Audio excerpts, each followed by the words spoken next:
चर पर पूर्णा शिवोऽहं सचर पर पूर्णा शिवोऽहं ओम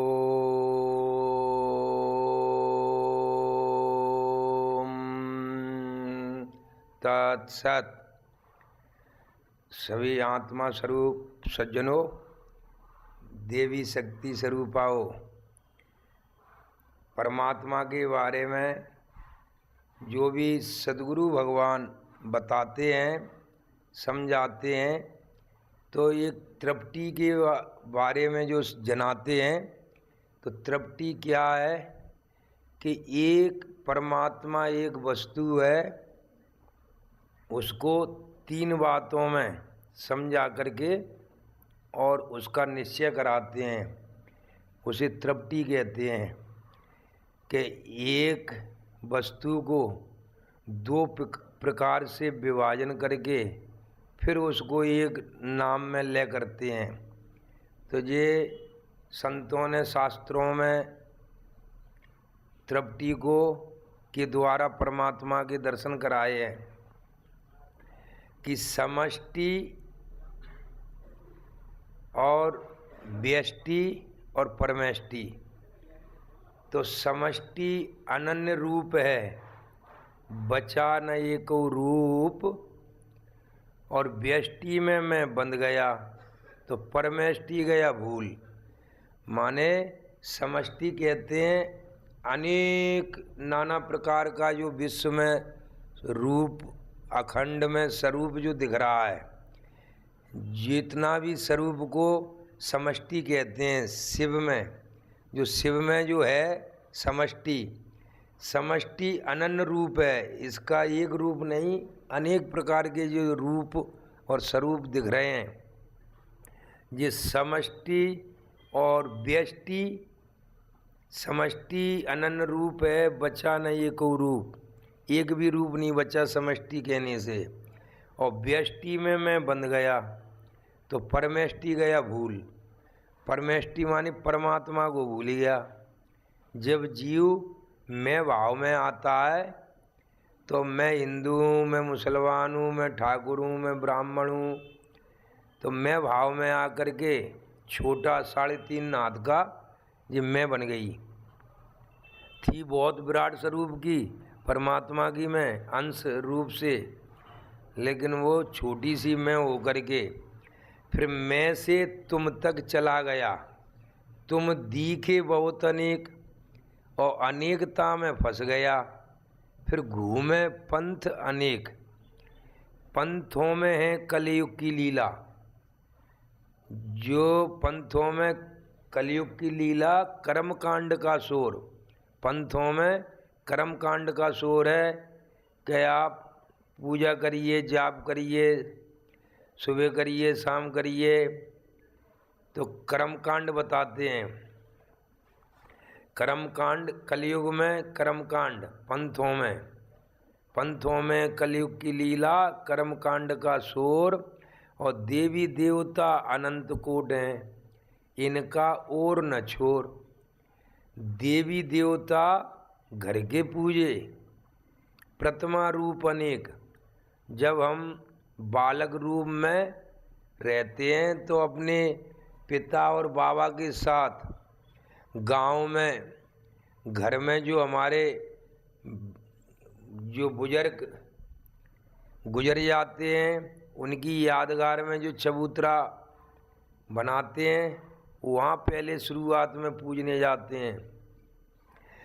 फिर थोड़े बड़े होते हैं तो हम मंदिरों में प्रतिमाओं का पूजन करते हैं। तो देवी देवता अनंत कोट हैं, इनका और न छोर। देवी देवता घर के पूजे, प्रतिमा रूप अनेक, और धर्म हेत अधर्म करें, बुद्धि नहीं विवेक। मनुष्य बुद्धि का विवेक खो देता है और धर्म के नाम पर कर्मकांड अधर्म में लग जाता है, वो समझ नहीं पाता। कि धर्म ये तो अधर्म करें बुद्धि नहीं विवेक, और करें बुराई और की और दीनों को दुख देत, दूर रहो उससे सदा सर्प जान डस लेत। उनसे, ऐसे मनुष्यों से दूर रहना चाहिए, भले वो तिलक और माला और कंठी पहने हो, लेकिन करे बुराई और की और दीनों को दुख देत, और दूर रहो उनसे सदा सर्प जान डस लेत।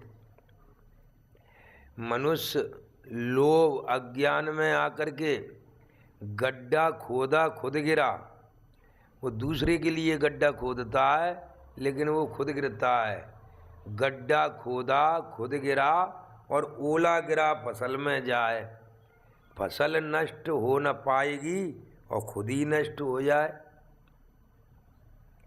वह ओले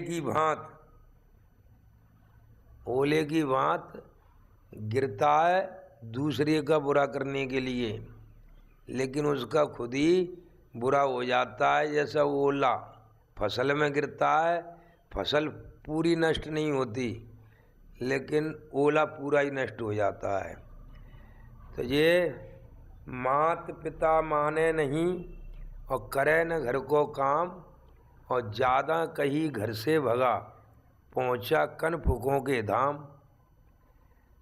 जब माता पिता अपने घर पे जहाँ काम कुछ बताते हैं तो जो आलसी होते हैं, जो माता पिता की आज्ञा का पालन नहीं करते, तो घर से भागते हैं, काम से बचते हैं और असंगतों में फंसते हैं।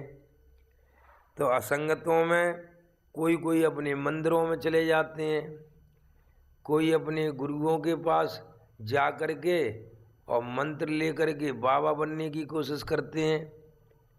तो हमको घर से भागना नहीं है,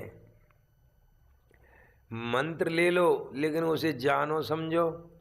तो लोग मंत्र गुरु से ले लिया और ठाड़े तिलक लगाए और लकीर रंग के कपड़ा चल दिया और भटक भटक मर जाए। वो रंग के कपड़ा चल देता है और भटक भटक घूमता रहता है। तो कस्तूरी मृग नाभ में, जैसे कस्तूरी के मृग नाभ में और ढूंढत है बनमाए, जैसे ही मनुष्य के अक्षर आत्मा साथ है और ढूंढत है जगमाए। वो अपने निज स्वरूप की आत्मा को ही जानने के लिए, देखने के लिए बाहर मृग की तरह अज्ञान में भटकता रहता है। तो भटक भटक जीवन गया, भीख मांग कर खाए और लकीर का फकीर हो गया और गुरु का ध्यान लगाएं। ये गुरु का ध्यान लगाने के लिए भटकते रहते हैं। गलत कोई कुछ है नहीं, कारण है अज्ञान। इनकी गलती भी नहीं है, क्यों कि इनको उस बात का ज्ञान नहीं हो पाया। कारण है अज्ञान, देखत है जानत सदा, पहुँच गया शमशान। ये गलत कोई कुछ है नहीं, कारण है अज्ञान, देखत है जानत नहीं, पहुँच गया शमशान। तो ये मनुष्य देह नर पाए के तत्वों पर करो विचार। किस पर विचार करो? तत्वों पर। तत्वों के द्वारा परमात्मा दिखता है परमात्मा जीवन का उद्धार। तत्वों से परमात्मा जानने में आता है, मनुष्य का जीवन में उद्धार हो जाता है। तत्व ज्ञान को पाए के मत बन रे अज्ञान। ये परमात्मा समरूप है। परमात्मा क्या है? समरूप है, समानता में। आत्मा एक रूप है। तो परमात्मा समरूप है, माया से भिन्न दिखाए। ये माया से भिन्नता में दिखता है, लेकिन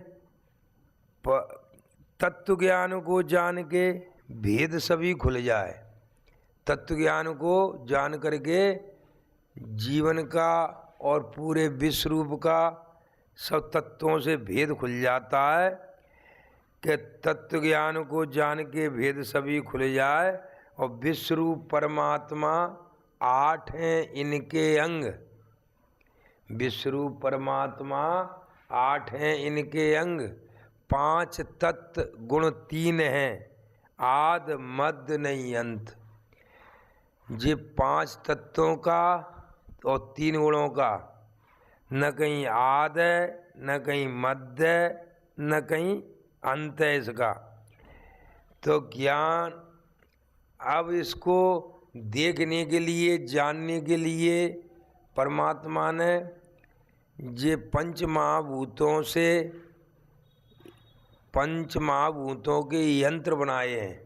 यंत्र अपनों स्वयंभू साधन जो जानने वाले हैं कि अग्नि से आँख मिली, अग्नि से आँख मिली, पृथ्वी से नासिका, अग्नि से आँख मिली, पृथ्वी से नासिका, वायु से त्वचा मिली, स्पर्श गुण इसका जो स्पर्श में आता है, ये स्पर्श वायु तत्व से मिला हुआ है। आकाश से कान मिले, शब्द ग्रहण करने का गुण है इसका, ये शब्द ग्रहण करता है, वो आकाश तत्व का गुण है शब्द।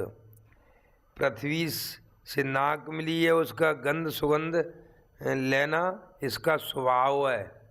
और जल से जीव मिली, जल तत्व से सभी संसार के प्राणियों की ये जिव्या, जीव काम कर रही है। जल से वह जीव मिली, स्वाद गुण इसका, इसका गुण है स्वाद। जी जल से वह जीव मिली, स्वाद गुण इसका। मन राजा है इंद्रियों का, मन राजा है इंद्रियों का। बुद्धि ने प्रियत्व देखा है रूप जिसका, हमारी बुद्धि ये प्रियत्व भाव देखती है। क्या देखती है कि ये रूप है, रूप का ही ये आकार है और रूप में ही गुण है और रूप ही साकार है। ये रूप गुण इसका, इसमें ही गुण है, इसका ही रूप है और यही साकार है।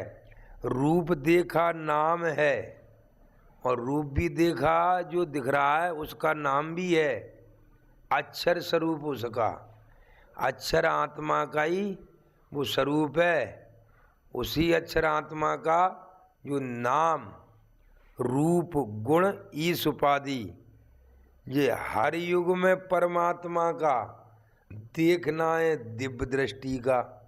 हर एक युग में यदि परमात्मा की आत्मा को देखना है और परमात्मा को, तो दिव्य दृष्टि के ही द्वारा देखने में आता है। दिव्य दृष्टि का तो 4 खानी में 8 रहें, 4 खानी में 8 रहें, छूटत न इनको संग। और निर्गुण सगुण सब एक है, रहते एक ही संग। निर्गुण सगुण सब एक है और रहते एक ही संग। उद्वज में पैदा हुआ, ये जीव आत्मा जब संसार से, जब मैं भाव में अलग होती है तो ये उद्वज में पहले पैदा होती है। उद्वज में पैदा हुआ और सेदुज में सरकाए। सेदुज खानी में, दूसरी खानी में जीव आत्मा जब जाती है तो वो सरकने लगती है और उड़ने लगती है। जैसे गेहूं से घुना, गेहूं से निकल कर के घुना चलने लगता है, सरसों से निकल कर के माऊ चलने लगती है। जैसे चने से निकल कर के इल्ली नाम का कीड़ा चलने लगता है, खिसकने लगता है। तो ये उद्वज में पैदा हुआ और सेदुज में सरकाए और अंडज में उड़ने लगा और जारज में बंध जाए। ये अंडज जीव में जब जीवात्मा तीसरी खानी में जाती है तो उसे मन मिल जाता है, तो उड़ने लगता है और डरने लगता है। उसको हित और अनहित पशु और पक्षी जाना, तो ये हित और अनहित तक जानने लगता है अंडज में जीवात्मा आने के बाद। तो जारज में बंध जाए। जारज माने जेर से लिपड़े हुए। जेर से लिपड़े हुओं में जीवात्मा जो मनुष्य देह में आकर के बंध जाती है। मैं और तू में, मैं और तू तोड़ते माया के चक्कर में फंस जाती है। वैसे विश्वरूप परमात्मा जान सको तो जान, विश्वरूप परमात्मा को जान सको तो जान, मनुष्य रूप तुम पाए के और साधन 8 महान। जो 8 साधन स्वयंभू साधन है जो परमात्मा को जानने के, वो स्वयंभू साधन 8, 5 ज्ञान इंद्री, 6वां मन और 7वीं बुद्धि। ये दिव्य दृष्टि के ज्ञान से द्वंद्व सभी मिट जाए और अकर्म रूप से कर्म करे, विश्व रूप हो जाए। वो अकर्ता भाव में कर्म करने लगे और जब उसे दिव्य दृष्टि से इन साधनों के 8 साधनों के द्वारा ये पिंड और ब्रह्मांड की एक रूपता का जब ज्ञान हो जाएगा तो वो मनुष्य क्या कि विश्व रूप अक्रमता से माने अकर्ता भाव में कर्म करे, मैं भाव में नहीं। सब परमात्मा के प्रकृति के गुण कार्य कर रहे हैं, मैं कुछ नहीं कर रहा। ये गुणों से कार्य हो रहा है, वो भी प्रकृति के गुणों से, किसी राजा रानी के गुणों से नहीं, किसी देवी देवताओं के गुणों से नहीं, प्रकृति के गुणों से ये जो कार्य हो रहा है अकर्मता से। लेकिन ये किस मनुष्य को ये अकर्ता भाव आएगा? जिस मनुष्य को पहले दिव्य दृष्टि का ज्ञान हो जाएगा। तो दिव्य दृष्टि के ज्ञान से फिर द्वैत भाव मिट जाएगा। दिव्य दृष्टि योग द्वारा विश्वरूप परमात्मा का प्रत्यक्ष यथार्थ दर्शन। श्रीयुत राकेशानंद चैतन्य जी महाराज, उपकेंद्र संचालक। हमारा पता है नवम बुद्ध अवतार नारायण भगवान श्री मायानंद चैतन्य जन्मभूमि केंद्र, भगवान का प्रेम नगर, बड़ा गांव, मोरार, ग्वालियर, मध्य प्रदेश। संपर्क सूत्र 09754261283।